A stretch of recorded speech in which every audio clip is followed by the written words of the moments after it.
भारत सरकार ने GST council के माध्यम से 28 और 29 तारीख को ये अनुशंसा गवर्नमेंट को कर दी है कि आटा, दाल, चावल, गुड़, शहद, दूध, दही, छाछ ये पैक में ही बिकें, लेबल्ड होकर के ही बिकें और इन पर जीएसटी लगाया जाए। तो बड़ा भारी रोष उत्पन्न हुआ। 16 तारीख को सभी मंडियां, सभी किराने की दुकानें, आटा मिलें, दाल मिलें, चावल मिलें, अपना व्यापार बंद रखकर ये रोष प्रकट करेंगी। जीएसटी काउंसिल आटे पर, दाल पर, चावल पर, मुरमुरे पर, मखाने पर, गुड़ पर, मैदे पर, सूजी पर जो 5% जीएसटी लगाई उसको वापस ले, हम ये चाहते हैं। और आप खुद जानते हो मुख्यमंत्री अशोक गहलोत ने बजट दिया, किसी भी चीज पर टैक्स लगाया? क्यों नहीं लगा रहे? टैक्स की हालत ही नहीं है। कोरोना के दौरान वैसे ही महंगाई से लोग मर रहे हैं, कोरोना के बाद उठ ही नहीं पाए। आपने तो कोरोना के वगैरह सब भूल गए, आप तो आटे पर ठोक दिया टैक्स, बाकी क्या रहा है टैक्स पर। इसलिए इस टैक्स का विरोध करेंगे। आटे, दाल, चावल पर जो टैक्स लगाया, कांग्रेस पार्टी सड़कों पर इसका विरोध करेगी।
नमस्कार जंटी में स्वागत है आपका। मैं हूं योगेंद्र, आप देख रहे हैं खास खबर। और खास खबर में हम बात करेंगे 16 तारीख यानी कि शनिवार को देश भर की मंडियां बंद रहेंगी और विरोध इस बात को लेकर के है कि 5% जीएसटी फ्री जो गुड्स हैं उन पर टैक्स के रूप में लगेगा।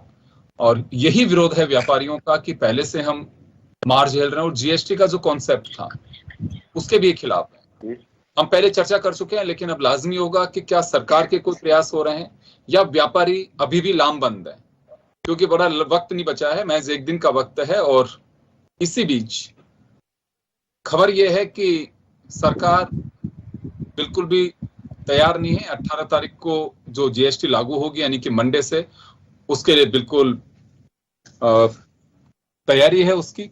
तो इस मुद्दे पर चर्चा करने के लिए हमारे साथ बाबूलाल गुप्ता साहब हैं जो चेयरमैन है ऑल इंडिया, और आरसी चौधरी जी कांग्रेस से हैं, प्रियव्रत शर्मा साहब भाजपा से हैं। मैं गुप्ता साहब आपके पास आऊंगा।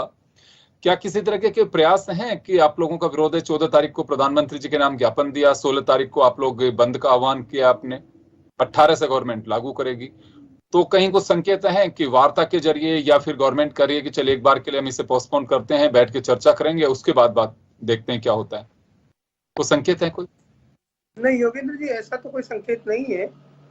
हाँ, पर जहाँ तक प्रश्न है हमारे दाल मिले, आटा मिले, चावल मिले और मंडियों का, मैं बता दूं आपको कि कल 7,300 पूरे देश की मंडियां बंद रहेंगी और 13,000 दाल मिलें बंद रहेंगी, 9,000 के करीब हमारी चावल मिलें बंद रहेंगी और 8,000 आटा मिलें बंद रहेंगी।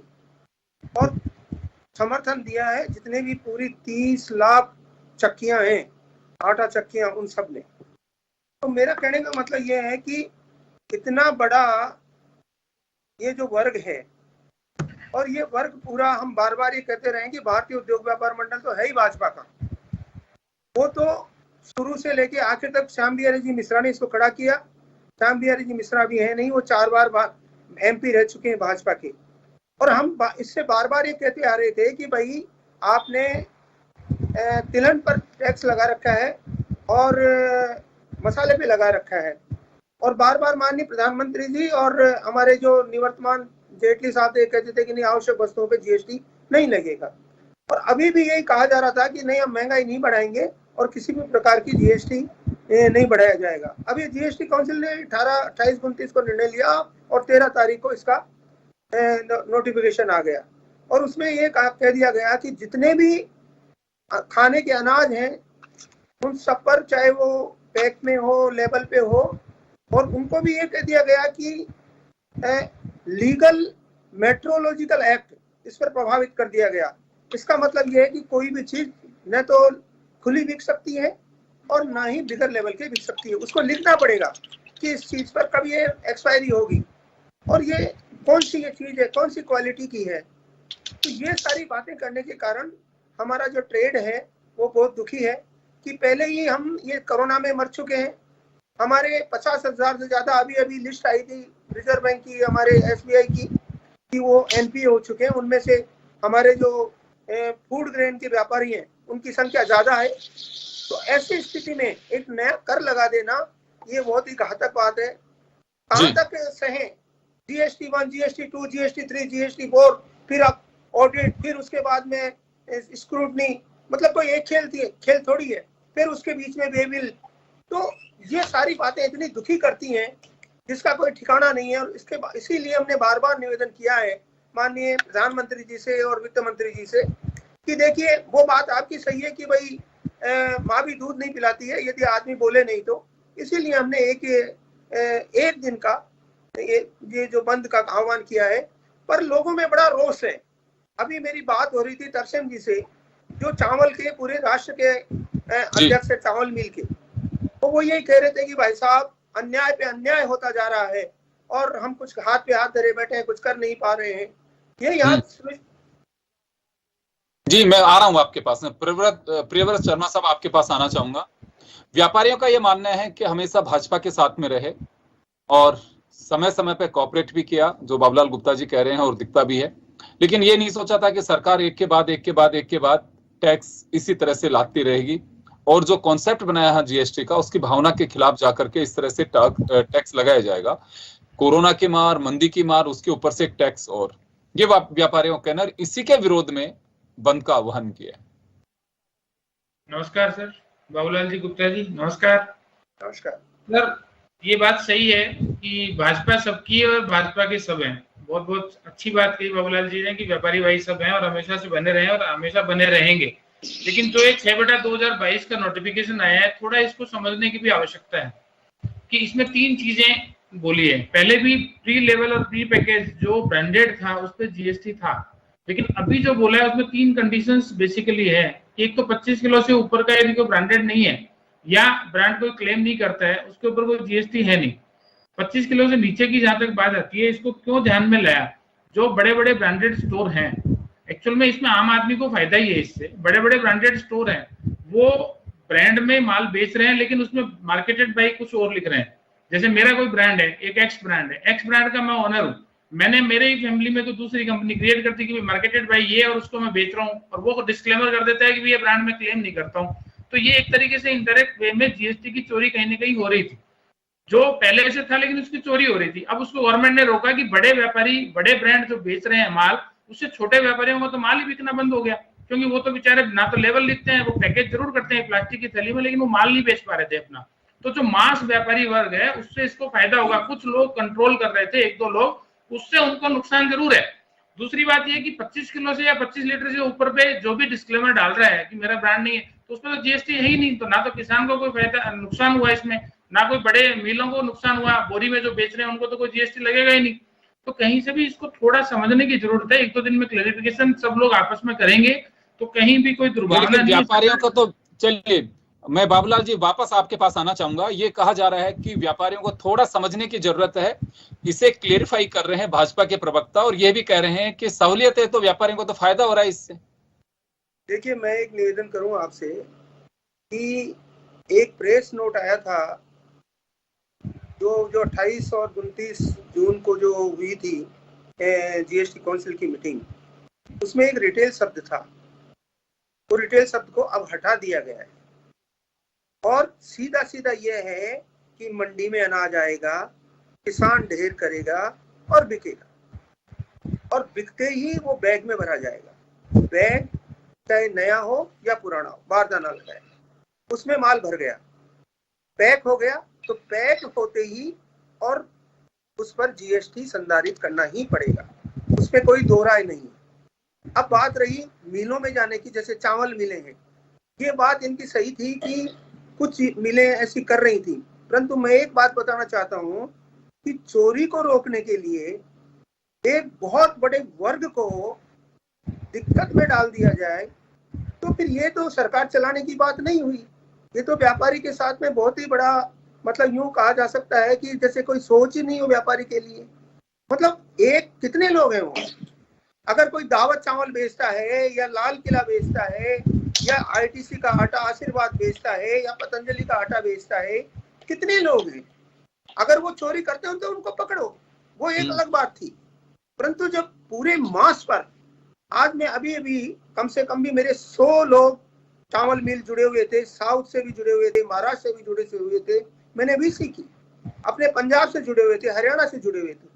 वो कह रहे थे कि भाई साहब समझ में ही नहीं आ रहा, धान तो आपकी मंडी से ही लाएंगे, धान लाते ही उसको भरा जाएगा, भरते ही आपने जीएसटी लगाओगे तो हम भी आगे चावल पे जीएसटी हमको लगाना ही पड़ेगा, और कोई इलाज ही नहीं है, छोटा पैक हो चाहे बड़ा पैक हो, जीएसटी तो लग गया। और इस पर, इसमें अब कोई ये जो आया है कानून, इस पे आप अच्छी तरह पढ़िए, मैंने भी खूब स्टडी करवाई है, मेरे पैनल पे 3 चार्टेड अकाउंटेंट है, 2 एडवोकेट है, और उन्होंने साफ कहा है कि ये जीएसटी काउंसिल की प्रेस मीट तक तो ठीक था, परंतु अब जो है ये आया है, इसमें स्पष्ट है कि इस पर कोई बैग का काम नहीं है कि 2 किलो में भरेगा, 5 किलो में, 10 किलो में या 50 किलो में मुक्त रहेगा, किसी भी क्वांटिटी में भरा जाए, और उसमें चाहे गेहूं लिख दिया जाए, चाहे उस पर फार्मी लिख दिया जाए, चाहे उस पर चावल पे लिखे तो बासमती लिख दिया जाए, सेला लिख दिया जाए, दाल पे लिखे तो दाल मूंग मोगर लिख दिया जाए, लिखते ही वो पैकेजिंग और लेबलिंग दोनों में आ जाएगी। और ये इसमें स्पष्ट है, ये पूरे हमारे भी व्यापारी बहुत सारे विद्वान हैं, अभी हमारे जो दिल्ली के नरेश जी हैं, नरेश गुप्ता जी, वो पूरे दिल्ली के चेयरमैन हैं, उनसे भी बात हो रही थी कि हम भी पहले यही समझ रहे थे, हमको यही समझाया जा रहा था, पर अभी जब हमने स्टडी करवाई तो हम इसके पूरे दायरे में आ चुके हैं। और विनम्र निवेदन है भारत सरकार से, विनम्र निवेदन है माननीय प्रधानमंत्री जी से, वित्त मंत्री जी से, कि हम लोगों की तकलीफ को समझें और एक बार इसको। मैं वापस आ रहा हूँ गुप्ता साहब, वापस लौटूंगा, मैं आरसी चौधरी जी के पास जाना चाहूंगा एक बार। चौधरी साहब आपके पास आना चाहूंगा। कांग्रेस ने भी खुलकर के ऐलान किया कि हम समर्थन करेंगे व्यापारियों का, क्या लगता है आपको कि ये जीएसटी कलेक्शन जो हो रहा है, इसमें बीजेपी एक ये भी आरोप लगा रही है कि जब अगर ऐसा था, कांग्रेस शासित या विपक्षी दलों के मंत्री जब गए हुए थे तो उन्होंने विरोध क्यों नहीं किया? सबसे पहले तो मैं योगेंद्र जी ये कहना चाहूंगा कि आपने पैनल पे जो बाबूलाल गुप्ता जी ने जो बोला, उन्होंने कितनी बड़ी बात कही कि हम लगातार जिस प्रकार से भारतीय जनता पार्टी के समर्थन में थे, 4 बार उसके जो अध्यक्ष हैं वो सांसद रहे, भारतीय जनता पार्टी का अपना एक संगठन है, और भारतीय जनता पार्टी के प्रवक्ता अपने संगठन के और अपने विचार के लोगों को नहीं समझा पाए, वो देश को कैसे समझा पाएंगे? एक बात तो ये कहना चाहूंगा। दूसरा मैं ये कहना चाहूंगा कि गरीब के पेट पे वार बहुत निर्दयी है मोदी सरकार। इसने सबको छला, सबको ठगा, किसी को नहीं बख्शा। ये है भाजपा की हकीकत। ना ये अपने को देखती, ना ये दूसरों को देखती। हम सदैव कहते रहे हैं ये 2 लोगों के लिए सरकार है। देश का हर वर्ग आज इससे छला हुआ महसूस कर रहा है।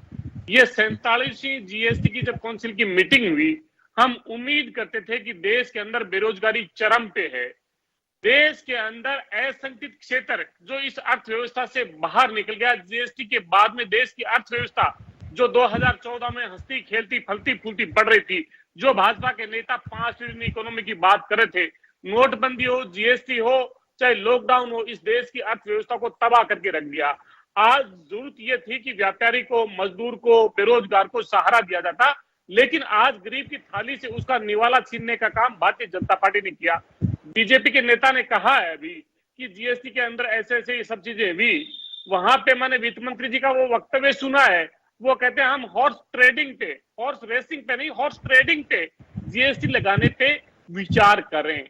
कैसीनो जहां पे जुआ खेला जाता है, जो जुए की कैटेगरी में आता है, हॉर्स रेसिंग जो बेट की, जो जुए की कैटेगरी में आता है, उसके लिए council of ministers, group of ministers उसके लिए वहां पे पेंडिंग छोड़ता है कि हम इस पे डिस्कशन करेंगे।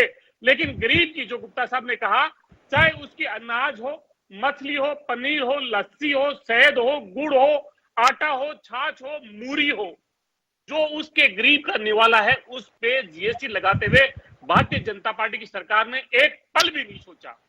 आखिर हम 3 चीजें पूछना चाहते हैं देश के प्रधानमंत्री और देश की सरकार की। कैसीनो चलाने वाले, हॉर्स रेसिंग करने वालों के प्रति सहानुभूति और गरीब पे हमला क्यों? हम ये जवाब दिलवा रहा हूं, कि देश की अर्थव्यवस्था किस दिशा में जा रही है। बीजेपी से जवाब दिलवा रहा हूं। आरसी चौधरी जी, गरीब की थाली पे टैक्स लगाना पड़ रहा है, ये देश से क्या छुपाया जा रहा है जो उस गरीब की थाली पे डाका डाला जा रहा है? आज देश के अंदर इन्फ्लेशन, जो जवाब दिलवाऊं एक बार में, महंगाई दर है। आरसी चौधरी जी जवाब दिलवा रहा हूं, जवाब दिलवाता हूं। आरसी चौधरी जी मैं जवाब दिलवा रहा हूं। आरसी चौधरी जी, नहीं तो चुप हो जाता हूं। हेलो, चुप हो जाते हैं सर, चुप हो जाते हैं, चुप हो जाते हैं, हम चुप हो गए सर, नहीं बोलेंगे। आप पूछ लीजिए बीजेपी सर। तो आपको जवाब तो दिलवाऊं। अगर आप सवाल खड़े करते चलिए, आप बोलते रहिए, आप बोलते रहिए, चलिए उनको भी सुविधा, आप बोलते रहिए, उनको सुविधा है, वो तो जवाब कौन देगा? जवाब तो आप किसी से लोगे, फिर आप बोलते रहोगे। सवालों का जवाब कौन देगा? मैं तो देने वाला नहीं हूँ। जवाब तो बीजेपी देगी, आपने सवाल खड़े किए उनके। या आप बोल लीजिए और 5-7 क्वेश्चन है तो बता दीजिए, एक साथ जवाब दिलवा दूंगा मैं उनका। और सुनिए तो सही, जवाब भी तो सुनोगे। सर कुछ सवाल खड़े किए हैं कांग्रेस ने भी, और हमारे जो व्यापारी वर्ग से ताल्लुक रखते हैं गुप्ता साहब, उन्होंने भी। आप कह रहे हैं कि समझने की जरूरत है। बाबूलाल जी ने साफ कहा कि मेरे यहाँ पे पैनल है पूरा एक, जो लीगल एक्सपर्ट है और एक एक चीज को बहुत बारीकी से देख रहे हैं। उनकी अभिप्राय है, एक एक फैक्ट को उन्होंने बताया है कि क्यों व्यापारियों के हित में ये नहीं है। आप अपना पक्ष रख रहे हैं, तो सरकार सुनना क्यों नहीं चाहती? वित्त मंत्री जी ने कभी इनको कॉल नहीं किया कि आइए बात करते हैं जीएसटी का, आप लोग विरोध क्यों कर रहे हैं, हम तो इसको सरल बना रहे हैं? किसी ने अभी तक इन लोगों को कॉल नहीं किया कि कोई मिलने की बात भी की हो? सर इसमें देखिए क्या है, बहुत क्लियर चीज है कि जीएसटी काउंसिल की जब भी बैठक होती है, वहाँ व्यापारियों के नुमाइंदे सब रहते हैं वहाँ पे, सबसे विचार विमर्श होने के बाद ही कोई फाइनलाइज चीज होती है। और इसमें मैं बाबूलाल जी बहुत रेस्पेक्टेबल है, मैं इनको अच्छे से जानता हूँ, काफी लर्नड आदमी है, लेकिन फिर भी इनको एक राय और लेनी चाहिए मेरे हिसाब से, क्योंकि मेरा जो 28 साल का तजुर्बा है प्रोफेशन का, उसके हिसाब से जो मैंने नोटिफिकेशन को समझा, उसमें कहीं भी रिटेलर को जो ब्रांड यूज नहीं करेगा उसको जीएसटी नहीं लगेगी, पहली बात। दूसरी बात, 25 किलो से ऊपर जो ब्रांड डिस्क्लेमर भी करेगा उसको भी नहीं लगने वाली। तो जो किसान माल लेके मंडी में आ रहा है, बोरे में पैक हो रहा है, तो कहीं कोई जीएसटी नहीं लगनी है। जब वो रिटेल में जाएगा और ब्रांड के नाम से बिकेगा तब ही जीएसटी लगेगी, अदरवाइज नहीं लगेगी सर। और कोई आदमी ब्रांड के नाम से बेच रहा है, इसका मतलब वो स्पेशलाइज उसमें कुछ कर रहा है, अदरवाइज रॉ पे तो कोई जीएसटी है ही नहीं। चाहे 25 किलो के ऊपर बेचोगे तो कोई है ही नहीं। 25 किलो का बोरा आप लेके आओ और रिटेल ग्राहक के सामने बेचोगे, कोई प्रॉब्लम नहीं है। इसमें 2 कंडीशन स्पेसिफिकली है कि ग्राहक के सामने वो पैक नहीं हुआ, पहली कंडीशन। दूसरी कंडीशन, उस पर कोई लेबल लगा हो, ट्रेडमार्क लगा हो। वो क्या रहा था सर कि जीएसटी का लेबल मार्क पहले भी जीएसटी में आता था, लेकिन लोग इसको थोड़ा बहुत मैनिपुलेट कर रहे थे। जो बड़े ट्रेड, 1-2 चीजें, एक तो माल ट्रेड जैसे डीमार्ट हो गया, ये हो गया, वहां पे माल बिक रहा था, तो लोग अपना ब्रांड को नीचे मार्केटेड बाई करते थे, नॉट क्लेम। तो ब्रांड को क्लेम नहीं करते तो कभी भी कोई इश्यू होता तो वो बोलते सर मेरा तो ब्रांड नहीं है। अच्छा, ब्रांड जो लिख रहा है उस पर कोई क्लेम होता नहीं था। तो अल्टीमेटली उसको इस दायरे में लाया गया। और छोटे व्यापारियों का इसमें कोई दिक्कत नहीं है, सबको माल बिकेगा और सबको लाभ है। और मिल वालों को तो वैसे ही प्रॉब्लम नहीं है, बोरे पैकेज के ऊपर तो जीएसटी है ही नहीं, कहीं कोई प्रॉब्लम ही नहीं है। फिर भी इसको समझने की जरूरत है। और ऐसा कोई इश्यू है तो ट्रेड यूनियन ने जो दिए हैं सबमिशन, उस पर सरकार बिल्कुल गंभीरता से विचार करेगी। देवव्रत जी, आप कह रहे हैं कि समझने की जरूरत है, तो व्यापारी ये तो है नहीं कि कल नोटिस दे करके और कल ही हड़ताल पे जा रहे हैं। लंबे समय से इन लोगों का चल रहा है, काफी सरकार के साथ में इन्होंने मेल्स भी किए हैं, मैसेज कराने की कोशिश की है, लेकिन किसी ने वार्ता नहीं की। इसे क्या देखा जाए कि सरकार वार्ता नहीं करना चाह रही? आप कह रहे हैं कि बिल्कुल सही है, तो इसे थोपना नहीं कहेंगे? कुछ सुनना नहीं चाह रहा उसको? बिल्कुल थोपना, कोई लोकतंत्र के अंदर कोई चीज थोपी नहीं जा सकती और ना थोपनी चाहिए, मैं उस पर बात नहीं कर रहा हूँ। मैं ये कह रहा हूँ कि जो एक्ट में जो नोटिफिकेशन आए हैं उसके साथ बेस में कहीं ना कहीं अपने को जाना पड़ेगा कि उसका मूल भाव क्या है, उसका तत्व क्या है, उसका सार क्या है। उस सार को हम पढ़ते हैं तो कहीं भी कोई प्रॉब्लम है नहीं। फिर भी व्यापारी आप बिल्कुल सही कह रहे होंगे। ये बात अगर फाइनेंस मिनिस्टर बैठ के व्यापारियों के साथ में चर्चा करे, ये तो है नहीं कि चलिए 2 दिन पहले इन लोगों ने ऐलान कर दिया कि हम तो 16 तारीख को हड़ताल पे वो 1 दिन का बंद कर रहे हैं। अभी इसको टाइम हो चुका है। नोटिफिकेशन जारी होने के 1 वीक बाद इन लोगों ने बाकायदा चर्चा करके देश के स्तर पे दूसरे राज्यों से, तो ये मैसेज नहीं जा पा रहा है क्या? इतना कम्युनिकेशन गैप है। छोटी सी कोई बात होती है उस पर तो तुरंत हमारे यहाँ हल्ला मचना शुरू हो जाता है। व्यापारी इतने दिन से बात करना चाह रहे हैं, किसी के पास में फुर्सत नहीं है कि बात कर सके। नहीं, ट्रेड यूनियन के माध्यम से जो भी जाएंगे सबमिशन, उसमें सब पे बात होती है और इस पे भी होगी। ऐसा नहीं है कि किससे रही है, किससे हो रही है बाबू? चले, ये तो कांग्रेस का सीधा आरोप ये है कि सरकार की हठधर्मिता है, सरकार सुनना नहीं चाहती है। एक ही एजेंडा है कि हमने जो कह दिया वो फाइनल है और वैसा ही करना होगा आपको। नहीं, ऐसा नहीं है। पूरी जनता के भाव को समझते हुए सर्वजन सर्वहिताय की सरकार है हमारी। और कांग्रेस का जो बात है कि हॉर्स ट्रेडिंग, हॉर्स रेसिंग, तो इनकी मानसिकता शुरू से ऐसी रही है कि इस तरीके के सब्जेक्ट इनको ध्यान आते हैं, चाहे नेशनल हेराल्ड का केस हो, किसानों की कर्ज माफी का केस हो। इस वाले मामले में सर, इस वाले मामले में हॉर्स ट्रेडिंग कहाँ हो रही है? ये तो टैक्स की हॉर्स ट्रेडिंग थोड़ी है। मैंने ये तो टैक्स को लेकर के बात कर रहे हैं। टैक्स को लेके तो हॉर्स ट्रेडिंग पे जो मुद्दा है उस पर बात नहीं करके दूसरे मुद्दों को बीच में लाना कहीं कोई तर्कसंगत नहीं है। हाँ, जो मुद्दा ये है कि आज ये फूड प्रोडक्ट के ऊपर 5% जीएसटी की बात आई है, तो हम उसके ऊपर चर्चा कर रहे हैं। उस पे मैंने आपको बताया कि 6/22/2022 को जो हमने पढ़ा समझा, फिर भी गुप्ता जी की बात आई है, उसको हम अभी मीटिंग के बाद में इनकी बात को रखेंगे। लेकिन ऐसा नहीं है कि समझा नहीं है पार्टी ने भी पूरी तरह से समझा है। और छोटे व्यापारियों को निश्चित तौर पर इस पे फायदा होगा। कुछ बड़े व्यापारी हैं तो चले, मैं क्या मानूं इससे, प्रियव्रत जी क्या मानूं? जो व्यापारी हड़ताल की राह देख रहे हैं, 1 दिन का बंद का कॉल किया उन्होंने, 14 तारीख को प्रधानमंत्री के नाम ज्ञापन दिया है। आप कह रहे हैं कि हमारी विंग इसको देख रही है। जो देश भर के व्यापारी हैं वो क्या मानूं मैं इसे कि वो अपने रास्ता चुन रहे हैं, अलग रास्ता चुन रहे हैं, सरकार के खिलाफ जानबूझ के करना चाह रहे हैं वो? नहीं, ऐसा कुछ नहीं है कि जानबूझ के करना। 2 बातें नहीं हो सकती। आप अभी ये कह रहे हो कि हमारी विंग इसे देख रही है, व्यापारियों को समझना चाहिए। तो ये समझने के लिए ही तो टाइम ले रहे हैं निर्मला सीतारमण जी से, फिर समझाना क्यों नहीं चाह रही है? तो इन्होंने किनको सबमिशन दिए हैं उससे बात करेंगे, तो हम भी अपनी बात को रखेंगे कि ऐसी कोई सबमिशन है तो उसको देखेंगे, उसमें वो कोई इश्यू नहीं है। लेकिन इसमें इस नोटिफिकेशन में ऐसा कुछ नहीं है कि इसके लिए बहुत बड़ा वो कोई इश्यू है। इसमें अब छोटे व्यापारियों को कहीं कोई नुकसान नहीं है सर। प्रॉब्लम है कुछ एक। चलिए, बाबूलाल जी कुछ कह रहे हैं आपको, बाबूलाल जी कुछ कह रहे हैं, एक बार जरा सुनिए बाबूलाल जी, क्योंकि कंफ्यूजन जो व्यापारियों का उसे आपको दूर करना है। देखो, मैं एक विनम्र निवेदन करता हूँ कि एक बात तो यह है कि ये कहना कि जीएसटी काउंसिल में व्यापारियों का प्रतिनिधित्व है, ये भी बिल्कुल गलत है। दूसरी बात, मैं एक निवेदन ये करना चाहूंगा कि बात क्या हुई थी, कर्नाटका के मुख्यमंत्री जी को जो थी आईटीसी कंपनी, अब उनसे क्या विवाद हुआ उनका वो जाने। और वहीं से चालू हुआ कि वो बड़े बड़े ब्रांड वाले चोरी कर रहे हैं, परंतु उन्होंने ये नहीं देखा कि ये टैक्स की जो बात वो करे, और उन्होंने बड़े पुरजोर शब्दों में जीएसटी काउंसिल में उस मामले को उठाया और कुछ लोगों ने उसको सपोर्ट किया और कुछ लोगों ने उसको विरोध किया। करीब 5-7 लोगों ने उसका विरोध भी किया था, केरल वगैरह, राजस्थान वगैरह, ऐसे 5-7 लोग थे। ऐसे ये पूरा अखबार में छाया हुआ है, ये मैं कोई अपनी तरफ से नहीं कह रहा हूँ। तो मेरा मुद्दा यही है, और इनसे भी विनम्र मेरा निवेदन है कि देखिए, क्या जरूरत है कि आप गेहूं, आटा, दाल, चावल, मुरमुरे, इनको टैक्स में लेना चाहते हैं। चलो आप ही की बात मान लेते हैं कि छोटे पैक में नहीं होंगे, बड़े पैक पे होगा, इस पे होगा, उसमें होगा, उसमें होगा, पर क्या जरूरत है, क्यों लेना चाहते हैं? ये क्या आप मान के चलते हैं एक बार केंद्र सरकार के द्वारा 80 करोड़ लोगों को धान वितरित किया जाता है, चाहे चावल दो, चाहे गेहूं दो, चाहे कोई सा भी दो, पर 50 करोड़ लोग ऐसे हैं जिनमें हमारे छोटे छोटे ट्रेडर भी शामिल हैं, जिनकी आप अंदाजा नहीं लगा सकते कि महीने की कुल मिलाकर के 20-30 हजार रुपए की कमाई है। अब उन लोगों को भी ये भारी पड़ने लगा है कि अगर आटे पे 2 रुपए तो चढ़ेगा ही, टैक्स तो चढ़ेगा ही, चाहे छोटे पे चढ़ाओ चाहे बड़े पे चढ़ाओ, उस थैली पे तो चढ़ेगा ही। तो कुल मिलाकर के ये है कि ये जरूरत नहीं पड़नी चाहिए। आवश्यक वस्तुएं जितनी भी हैं उनको ये भारतीय जनता पार्टी को सोचना ही पड़ेगा कि भाई ये जो खाद्य वस्तुएं हैं इनको हम मुक्त ही रखें। एक बात और जानना चाहूंगा मैं, गुप्ता साहब एक बात और कह रहे हैं कि जून 2022 के नोटिफिकेशन की जो बात कर रहे हैं प्रीवियस शर्मा साहब, उनका साफ कहना है कि इसमें ऐसा कुछ है नहीं जो व्यापारी विरोध कर रहे हैं। फिर क्यों विरोध कर रहे हैं जब बीजेपी मान के चल रही है विरोध करने लायक कुछ उसमें है ही नहीं? या तो बीजेपी नहीं समझना चाह रही? देखिए, समझ के अगर कोई नहीं समझे तो व्यापारी तो वैसे ही अनपढ़ है सारा, वो तो पढ़ा लिखा है नहीं।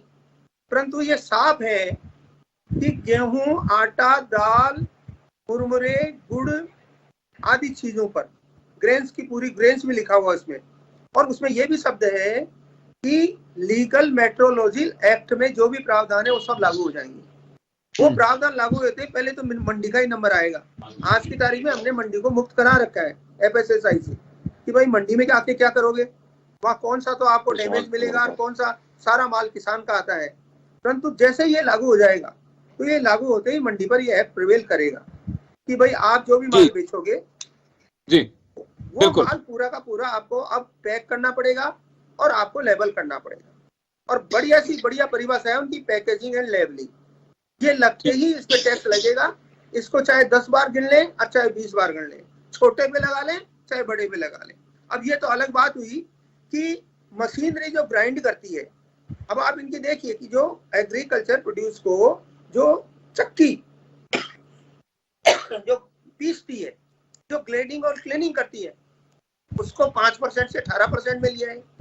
और जो अब स्टोरेज है, हमारी जितने भी गेहूं का स्टोर है, चावल का स्टोर है और दालों का स्टोर है, इन सब के उस स्टोरेज को पहले मुक्त था GST, उस पर 18% लिया है। तो कुल मिलाकर के ये बाहर कहाँ पड़ रहा है, ये क्यों नहीं सोचते भाई? हमारे तो देखो, हम तो छोटे ट्रेडर्स के संस्था हैं, छोटे ही हमारे उद्योग हैं, हमारे बड़े लोग नहीं है। हमने TCS क्या बोलते हैं वो ITC को जानते हैं, न पतंजलि को जानते हैं, न कोई बड़ी बड़ी जो 1000 अंबानी अडानी, हम नहीं जानते। हम तो हमारे छोटे छोटे जो गांव में बैठा है, जो मंडियों में बैठा है, जो अपने छोटे छोटे मोहल्लों में बैठा है, चक्कियां लेके बैठा है। आज देखिए मेरी 30 लाख चक्की हैं, उन सबका जो आया है कि भाई साहब हम भी इसमें आ गए। तो इसको बात को समझना पड़ेगा। तो इसका सीधी बात यही है कि कल ही भारत सरकार ये कहे कि हम आवश्यक वस्तुओं पर, यानी गेहूं, आटा, दाल, ये जो भी चीजें हैं, चाहे शहद भी उसमें शामिल हो गया, मुरमुरे भी शामिल हो गए, गुड़ भी शामिल हो गए, इसको तो टैक्स फ्री करेंगे, बात ही खत्म हो जाए सारी। चलिए, मैं आरसी चौधरी जी, आरसी चौधरी जी आपके पास आना चाहूंगा मैं एक बार। तो करो अपने फोर्स कड़ी। क्या लगता है आपको? आप लोगों ने विरोध की बात कही है, आपके मंत्री नहीं तो हमको सौंपो, हम उनको पकड़ाएंगे कि ये बड़े ब्रांड वाले। मैं योगेंद्र जी, मेरा 2 सवाल है आपसे। एक तो क्या पार्लियामेंट 18 तारीख से शुरू हो रहा है और उसी दिन से GST 5% लागू होगा? क्या कांग्रेस की रणनीति है कि विपक्ष के साथ मिलकर के GST को विड्रॉ करा सके? दूसरा, आप लोगों ने विरोध की बात कही है कि हम विरोध करेंगे। योगेंद्र जी, लोकतांत्रिक सरकारें होती है वो जनता से संवाद करती है। संवाद का सिलसिला टूट चुका है और तानाशाही का सिलसिला शुरू हो चुका है। निश्चित रूप से कांग्रेस पार्टी को संसद में इस बात को लेकर, चाहे संसद पे हो या सड़क पे हो, सदैव कांग्रेस लड़ाई लड़ती रही और आगे भी लड़ेगी। लेकिन मेरे 3% पूरे पैनल से हैं, वो चाहे आप जवाब दे दें, भारतीय जनता पार्टी के प्रवक्ता दे दें, और निश्चित रूप से जो व्यापार संघ के जो बाबूलाल जी गुप्ता साहब, वो तो उस बात का जिक्र कर ही रहे हैं। मैं ये पूछना चाहूंगा कि क्या देश की अर्थव्यवस्था में महंगाई की मार है या नहीं है? क्या इकोनॉमी में इन्फ्लेशन है या नहीं है? अगर इकोनॉमी में इन्फ्लेशन है तो आटे पे, गुड़ पे, छाछ पे, लस्सी पे ये 5% GST टैक्स लगा के क्या लोग आटा नहीं खाएं, गर्मी में छाछ नहीं पिए, क्या गुड़ नहीं खाएं? क्या करना चाहिए उन्हें? आखिर उनकी जेब पे डाका क्यों डाला जा रहा है जब उनके पास में ना रोजगार के साधन है, ना अर्थव्यवस्था के अंदर वहां पे लोगों के पास में किसी दूसरी तरीके के साधन बचे हैं। दूसरा, मैं कहना चाहूंगा कि देश के वित्त मंत्री को और देश के प्रधानमंत्री को इस बात से बताना चाहिए कि देश की अर्थव्यवस्था किस तरह तबाह हो गई कि लोगों के खाने पे टैक्स लगाना पड़ रहा है। क्या हम श्रीलंका की तरफ जा रहे हैं, जिस प्रकार से श्रीलंका के राष्ट्रपति भाग के चले गए और जनता ने उनके राष्ट्रपति भवन पे कब्जा किया? आखिर क्या वजह है कि हमें अंतिम व्यक्ति के निवाले पे टैक्स लगाना पड़ रहा है? ये बात मैं पूछना चाहता हूं।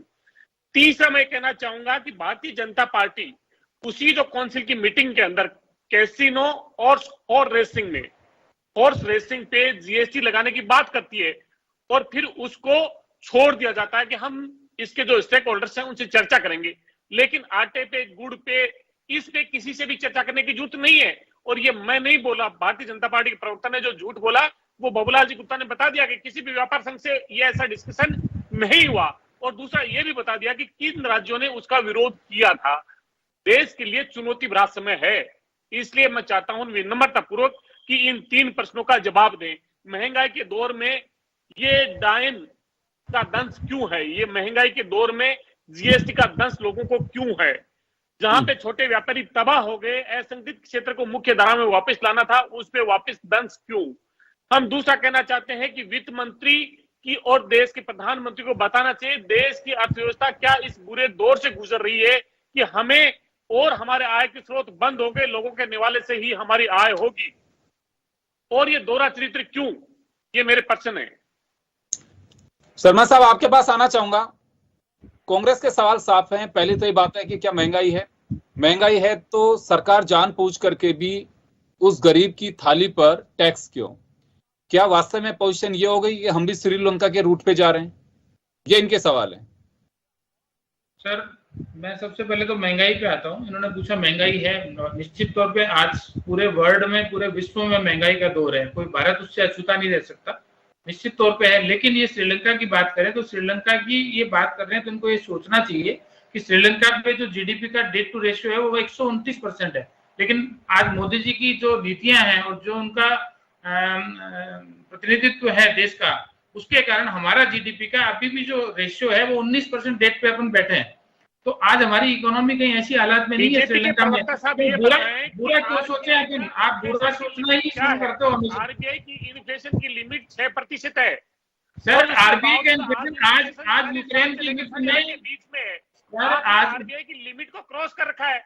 और महंगाई को आप स्वीकार करें और उसके बाद में भी लोगों के निवाले पे आप टैक्स लगा रहे हैं। सीधे से शब्दों में बताइए आप के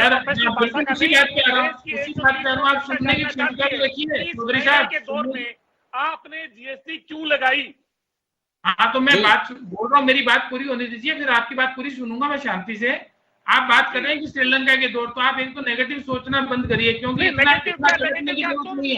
आज श्रीलंका 129% जीडीपी डेट रेशियो पे बैठा है, हम 19% डेट रेशियो पे बैठे हैं।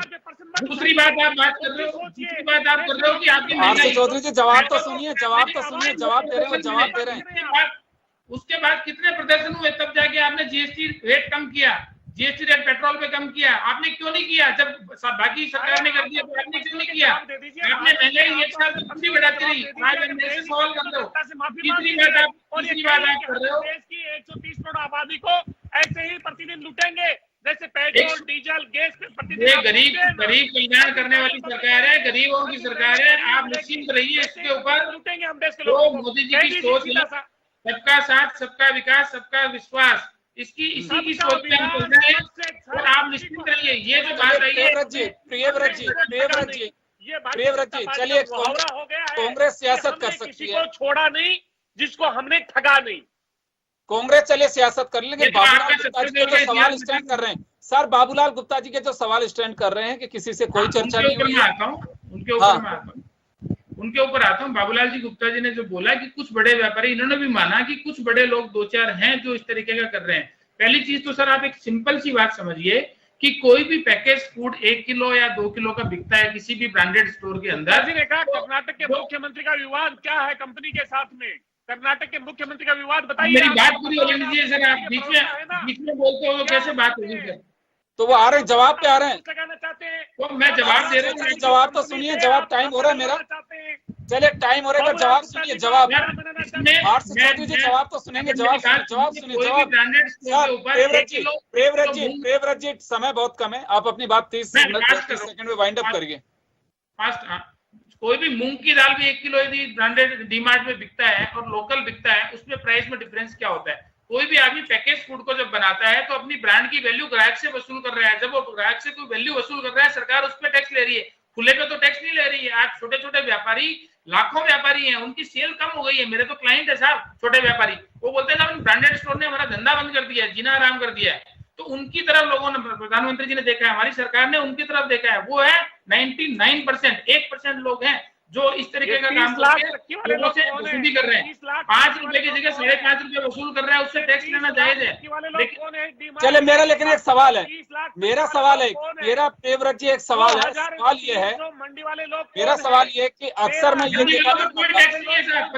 व्यापारियों के मुद्दे पर, खासकर व्यापारियों के मुद्दे पर अक्सर बीजेपी ये कहा करती थी पूर्ववर्ती सरकारों के वक्त कि गवर्नमेंट में इतना अहंकार नहीं होना चाहिए कि कोई व्यापारी या मजदूर अपनी मांग के लिए ज्ञापन देता है और वो चर्चा करना चाहते हैं और चर्चा भी ना हो। बहुत अच्छे से आपकी पार्टी का हर नेता मंच शेयर करके यही बात बोलता था, भारत बंद बहुत बार हुए। अभी सर इतनी फुर्सत नहीं है किसी के पास में जो व्यापारियों से चर्चा कर सके। सरकार में आने के बाद में मायने बदल जाते हैं कि हम जो कहेंगे वो फाइनल है, अब मानना तो मानते नहीं तो मत मानिए।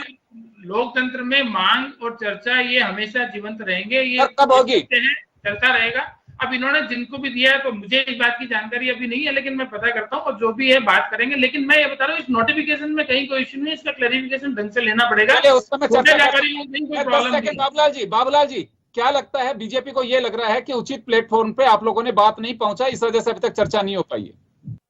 देखो जी, हमने तो जितना प्रयास हम कर सकते थे उन सब लोगों को हमने ज्ञापन दे दिए, और ज्ञापन कोई एक स्तर पे नहीं गया, ज्ञापन गया है, पहले लेटर गए हैं और माननीय वित्त मंत्री जी को भी लेटर गए हैं, प्रधानमंत्री जी को भी लेटर गए हैं, सभी जगह गए हैं। और इसके अलावा हमने कई सारे सांसदों से भी संपर्क करने की कोशिश की है। तो हमने कोशिश की है अपनी बात पहुंचाने की। अब बात वो सुनने वाले सुने या नहीं सुने तो वो तो हम पाबंद नहीं कर सकते ना। हम तो निवेदन ही कर सकते हैं कि भाई ये गलत है, हमारे ग्रुप, हमारे जो वर्ग है उसके साथ ये अन्याय हो रहा है। चलिए मैं माफी चाहूंगा, समय का अभाव है, तो चलिए व्यापारियों का साफ कहना है कि हमने हर प्लेटफॉर्म पे कोशिश की है अपनी बात पहुंचाने की, बात रखने की, वो चाहे मीडिया हो, चाहे पार्लियामेंट्रियंस हो या फिर गवर्नमेंट के नुमाइंदे हो, उन तक हमने प्रधानमंत्री के नाम भी ज्ञापन दिया है, फाइनेंस मिनिस्टर के नाम भी ज्ञापन दिया है। अब करना उनको है। चलिए अब तमाम अतिथियों का बहुत बहुत शुक्रिया। खास खबर में इतना ही, दीजिए इजाजत।